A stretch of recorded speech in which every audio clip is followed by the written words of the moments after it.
وَالنُّورِ الَّذِي أَنزَلْنَا، اور ایمان لا اس نور پر کہ جو ہم نے نازل کیا ہے۔ اس نور سے کیا مراد ہے؟ نور ہدایت قرآن حکیم۔ در حقیقت ایمان بالرسالت کا سب سے بڑا مظہر یہ ہے کہ ہمیں یہ یقین ہو کہ یہ قرآن اللہ کا کلام ہے جو محمد عربی صلی اللہ علیہ وسلم پر نازل ہوا۔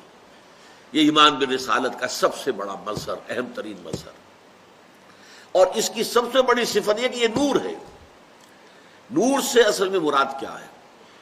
پہلے ہم پڑھ چکے ہیں آیات نور، سورہ نور کی، اللہ نور السماوات والارض، اور یہدی اللہ لنورہ من یشاء، اللہ جسے چاہتا ہے اپنے نور کی طرف رہنمائی فرما دیتا ہے۔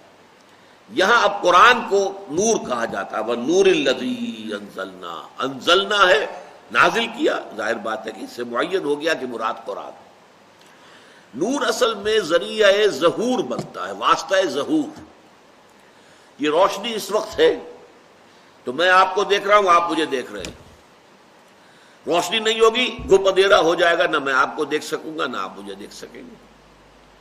میں بھی یہی موجود ہوں گا، آپ بھی یہی موجود ہوں گے، لیکن نہ میں آپ کو دیکھ سکوں گا نہ آپ مجھے دیکھ سکیں گے۔ تو حقائق کونیہ، حقائق کائنات وہ تو اپنی جگہ پر ہیں، لیکن ان کے ظہور کے لیے ایک نور کی ضرورت ہے۔ تو جیسے ایک مادی نور ہے، یہ مادی نور ہے، میٹیریل لائٹ، سورج کی روشنی مادی ہے، یہ عالم خلق سے متعلق ہے۔ ایسے ایک باطنی نور ہے، ایک نہایت سٹل قسم کا نور ہے، نہایت لطیف نور ہے۔ وہ ہے جو باطنی بصیرت عطا کرتا ہے، جو اشیاء کی حقیقت کھولتا ہے۔ جیسے کہ بڑی پیاری حدیث ہے، حضور صلی اللہ علیہ وسلم دعا مانگتے تھے اللہ سے، اللہم ارنی حقیقت الاشیاء کما ہی، اے اللہ مجھے تو اشیاء کی حقیقت دکھا جیسے کہ وہ فی الواقع ہے۔ ظاہری شے تو سب کو نظر آ رہی ہے، کار آ رہی ہے، ایک انسان نے بھی دیکھ لیا، کتے نے بھی دیکھ لیا۔ انسان نے بھی اپنے آپ کو بچایا، کتے نے بھی اپنے آپ کو بچا لیا، کیا فرق ہوا؟ یہ حیوانی دیکھنا تو ہے اپنی جگہ پر، اس کی اہمیت ہے، لیکن ایک انسانی دیکھنا، بڑا پیارا فارسی میں اس کا انداز ہے، دیدن دیگر آموز شنیدن دیگر آموز۔ دیکھو ایک دیدن اور شنیدن وہ ہے جس سے تم واقف ہو، دیکھنا ان آنکھوں سے، سننا ان کانوں سے۔